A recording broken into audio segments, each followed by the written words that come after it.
सो hi guys, मैं आज आपको कंपाउंड इंटरेस्ट का सवाल बताऊंगा। इसमें क्या है, कंपाउंड इंटरेस्ट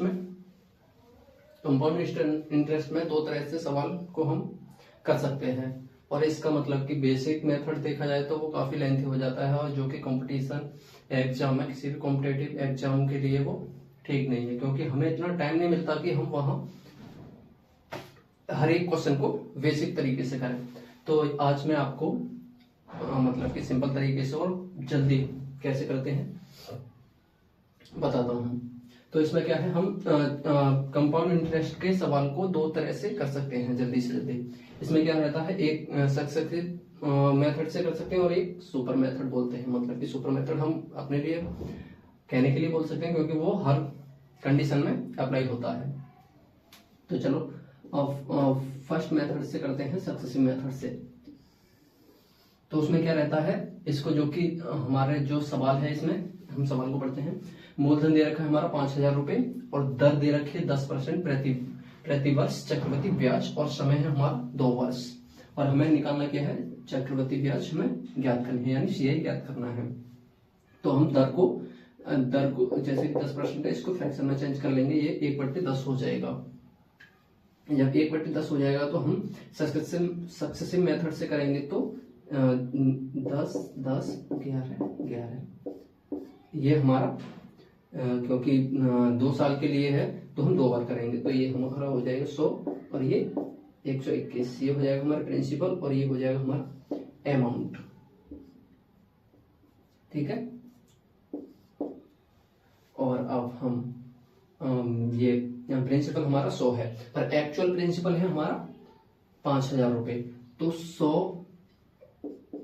100 बराबर कितना है, 5,000 रुपए। तो 1 यूनिट बराबर हो गया ये 50।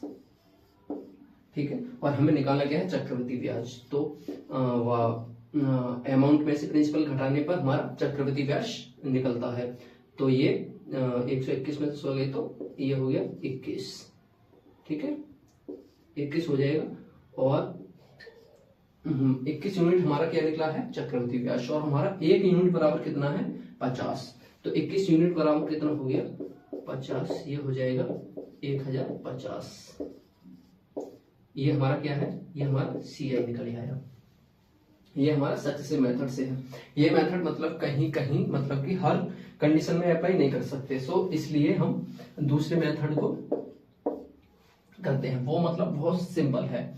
उसमें क्या है, 2 वर्ष के लिए है, तो और हमारा दर कितना है, यहाँ पे भी दर हमारा 10% है। मतलब कि उसी सवाल को करते हैं तो ये हो जाएगा 1/10। जब 2 वर्ष के लिए है तो नीचे वाले का स्क्वायर लेंगे। जब 3 वर्ष के लिए निकाला जाएगा तो जो नीचे वाले का वो लेंगे, क्यू लेंगे। तो हम इसका स्क्वायर लेंगे, क्योंकि हमें 2 वर्ष के लिए निकालना है। ये पहली वर्ष के लिए और ये दूसरी वर्ष के लिए। तो इसमें क्या करेंगे, जो कि पहली वर्ष भी दर कितनी है, 1/10, और दूसरी वर्ष भी कितनी है, दर कितनी है, 1/10। तो ये हो जाएगा 10, मतलब 100 का 1/10 निकालेंगे तो 10 हो जाएगा। और फिर चक्रवृद्धि ब्याज निकालने के लिए पहले वर्ष के ऐसा वो सिंपल इंटरेस्ट पर भी इंटरेस्ट लगेगा, तब निकलता है चक्रवृद्धि ब्याज। तो हमारा ये हो गया, मतलब कि ये हो गया हमारा सिंपल इंटरेस्ट, और इस पूरे को मिला देंगे तो ये हो जाएगा हमारा कंपाउंड इंटरेस्ट। तो 10 और 10 20 21। ठीक है, 21 हमारा क्या निकला है, चक्रवृद्धि ब्याज। और हमारा यहाँ पर ये क्या होता है, ये हमारा प्रिंसिपल होता है। ठीक है, प्रिंसिपल कितना है हमारा, एक्चुअल प्रिंसिपल है, जो एक्चुअल मूलधन है हमारा 5,000, और यहाँ पर कितना दे रखा है 100। तो 100 यूनिट बराबर 5,000, तो 1 यूनिट बराबर 50। ठीक है। और हमारा चक्रवृद्धि ब्याज कितना निकला है, 21 है। तो मतलब इसमें 50 का गुणा करेंगे तो ये हो जाएगा 1050। ठीक है, ये हमारा निकल गया है सिंपल इंटरेस्ट। तो मतलब थोड़ा अभी टफ लग रहा है, मतलब कि पहली बार है तो समझने में थोड़ा दिक्कत होती है, पर ये मेथड है जो कि हम हर जगह अप्लाई कर सकते हैं। और ये सक्सेसिव मेथड क्या है, इसे मतलब किसी कंडीशन में ये मतलब काम नहीं करता है, तो इसकी वजह से हम इसे मतलब कि ये ऑल कंडीशन में अप्लाई होता है।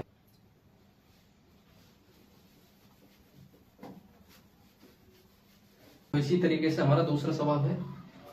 इसमें क्या है, समय 2 वर्ष है, और दर है हमारा 12 से 1/2%, और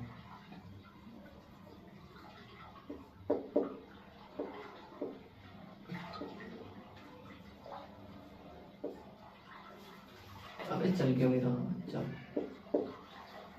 जो दर है हमारा 12 सही 1/2% है और चक्रवृद्धि ब्याज दे रखा है हमारा 6.8 और हमें ज्ञात क्या करना है, हमें ज्ञात करना है मूलधन ज्ञात करना है। तो इसमें क्या है, दूसरे वाले मेथड से करते हैं। पहले दर को कर लेंगे फ्रैक्शन में चेंज, ठीक है। ये हो जाएगा 1/8। जब 1/8 हो जाएगा तो हमें क्या है, 2 वर्ष के लिए है तो हम जो 8 का करेंगे स्क्वायर, तो ये हो गया हमारा 64। ये हमारा क्या होता है, प्रिंसिपल होता है ये हमारा, और ये हमारा प्रिंसिपल होता है तो ये पहले साल का और ये दूसरे साल का। तो मतलब कि पहले साल भी हमारा कितना है, 1/8% की दर है, दूसरे साल भी 1/8% की दर है। तो इसमें क्या करते हैं, निकालेंगे अब ये 8 हो जाएगा और ये 8 हो जाएगा, और ये हमारा निकला है पहले साल का सिंपल और ये दूसरे साल का सिंपल इंटरेस्ट। और जो हम कंपाउंड इंटरेस्ट निकालते हैं यानी चक्रवृद्धि ब्याज निकालते हैं वो हमारा पहले साल के सिंपल इंटरेस्ट पर भी इंटरेस्ट होता है। तो ये हो जाएगा 1। तो हमारा CI यहाँ से कितना हो जाएगा 17, मतलब यानी 17 नहीं, हमारा CI एक्चुअल में कितना दे रखा है 6.8। तो 1 यूनिट बराबर हो गया 0.4, ठीक है। और हमारा ये प्रिंसिपल कितना दे रखा है 64, ठीक है, 64 दे रखा है और 1 यूनिट बराबर कितना है 0.4। तो ये हो जाएगा हमारा 25.6। ये हमारा क्या निकल आया प्रिंसिपल, ठीक है। बस ऐसे निकालना है। और पहली बार है तो थोड़ा समझने में दिक्कत होगी, उसके बाद सब ठीक हो जाएगा, मतलब और जल्दी से जल्दी हम आंसर कर पाएंगे। तो हम तीसरा सवाल करते हैं। तीसरे सवाल में क्या है, तीसरे सवाल में है मिश्रधन दे रखा है हमारा, दर दे रखी है और समय दे रखा है। पूछा क्या है हमारा, मूलधन पूछा है। तो ठीक है, करते हैं। इसमें क्या है, उसी फॉर्मूले से करते हैं। पहले हम दर को फ्रैक्शन में चेंज कर लेंगे। 2/3%, ये होता है हमारा 1/6, ठीक है। तो हमारा 2 वर्ष के लिए है तो 6 का स्क्वायर लेंगे, ठीक है, 36 हो गया।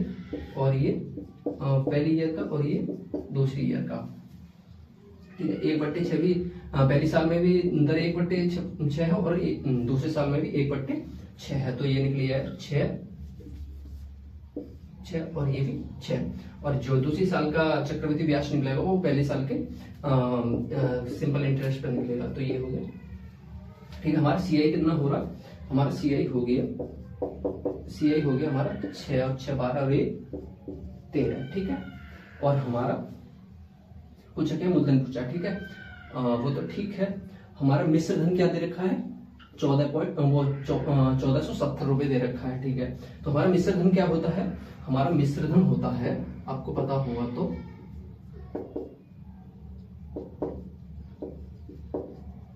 हमारा मिश्रधन होता है मूलधन प्लस ब्याज, ठीक है। मतलब यहाँ सिंपल इंटरेस्ट की बात करें तो सिंपल इंटरेस्ट हो जाएगा, या तो फिर हम कंपाउंड इंटरेस्ट की बात करते हैं तो कंपाउंड इंटरेस्ट हो जाएगा। मतलब कि मूलधन और ब्याज होता है। तो हमारा ब्याज कितना है, ये है, और ये मूलधन कितना है हमारा 36। तो ये हो जाएगा हमारा 13 प्लस 36 हो जाएगा 49। और 49 यूनिट कितना है, ये हमारा पूरा निकले आया मिश्रधन, ठीक है। मिश्रधन निकला है तो हमारा मिश्रधन कितना है 1470, ठीक है। तो 1 यूनिट बराबर कितना निकलेगा 1470 अपॉन 49, 2, ठीक है, 7। तो यहाँ 1 यूनिट बराबर निकला है हमारा 30। और हमारा पूछा क्या है मिश्रधन, मतलब कि हमारा पूछा क्या है, मूलधन पूछा है। तो मूलधन पूछा है तो हमारा मूलधन कितना है हमारा यहाँ पे 36, ठीक है। हमें ब्याज को तो नहीं निकालना था क्योंकि ब्याज उसमें कुछ नहीं है, ठीक है। ब्याज भी निकाल देंगे, चलो ब्याज निकाल दो। ब्याज कितना हो जाएगा 13 ये हो जाएगा 1339। तो ये 390। तो हमारा ब्याज हो गया। और हमें क्या निकालना है, मूलधन, क्योंकि इस फॉर्मूले से हम सब कुछ निकाल सकते हैं। 36 × 30,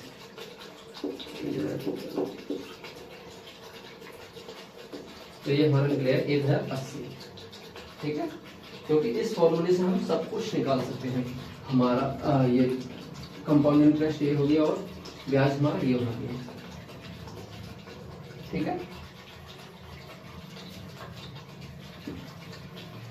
तो चलो ठीक है, हम चौथे सवाल को करते हैं। इसमें क्या है, हमारा दर दे रखा है 15% और समय दे रखा है, मतलब समय दे रखा है 2 वर्ष और चक्रवृद्धि चक्रवृद्धि ब्याज माइनस साधारण ब्याज का अंतर दे रखा है हमें 2.7। तो हमें निकालना क्या है, चक्रवृद्धि ब्याज। तो ठीक है, चलते हैं उसी फॉर्मूले से करेंगे यार, क्योंकि हमें टाइम बचाना भाई, जल्दी से जल्दी क्वेश्चन का आंसर देना है। तो दर को हम कर लेंगे, ये जो दर है हमारी 15% को करेंगे हम, ये हो जाएगा हमारा 3/20। अगर 2 वर्ष के लिए है तो हम नीचे वाले का स्क्वायर करेंगे, वो तो पता ही है। तो ये हो गया हमारा 400। ठीक है, 2 साल के लिए है, फर्स्ट ईयर का और सेकंड ईयर का। ये जो कि पहली साल में भी 3% जो 3/20% की दर लगेगी और दूसरे साल में भी 3/20% की दर लगेगी। तो ये हो जाएगा 60 हो जाएगा और ये भी हमारा 60 हो जाएगा। और जो चक्रवृद्धि ब्याज निकलेगी दूसरे साल की, वो पहले साल के साधारण ब्याज पर ब्याज होती है। ठीक है, ये हो जाएगा, तो ये हो जाएगा 9। ठीक है, हमें निकालना क्या है, हमारा सिंपल इंटरेस्ट ये है। ठीक है, और इस पूरे को जोड़ देंगे तो हमारा कंपाउंड इंटरेस्ट हो जाता है। और हमारा अंतर दे रखा है इतना, तो हमारा सिंपल इंटरेस्ट कितना हुआ, पहले भी हम जो कि चक्रवृद्धि ब्याज देखेंगे 60 और 60 120 और 129। और हमारा सिंपल इंटरेस्ट कितना हुआ, 60 और 60 120, यानी अंतर निकला है हमारा, अंतर कितना निकला है, अंतर निकला है 9 का। ठीक है, 129 में तो 120 के तो अंतर आएगा हमारा 9 का। और 9 बराबर कितना है, ये 9 है 2.7 के, तो 1 यूनिट बराबर कितना हो गया, 0.3। ठीक है, और हमारा पूछा क्या है, ब्याज पूछा है, चक्रवृद्धि ब्याज। ठीक है, हमारा चक्रवृद्धि ब्याज कितना है, 129। ठीक है, इधर कर देता हूं मैं, हमारा CI कितना है 129 और 1 यूनिट बराबर कितना है 0.3। तो इसका हो जाएगा, ठीक है, इसका वो करेंगे तो 3 27 तो 8 3 3, तो ये हो गया हमारा 38.7। ठीक है, जो हमारा CI निकला है वो हमारा निकला है 38.7। ठीक है, सो आज हम क्लास को यहीं रखते हैं। और ये मतलब कि जो कि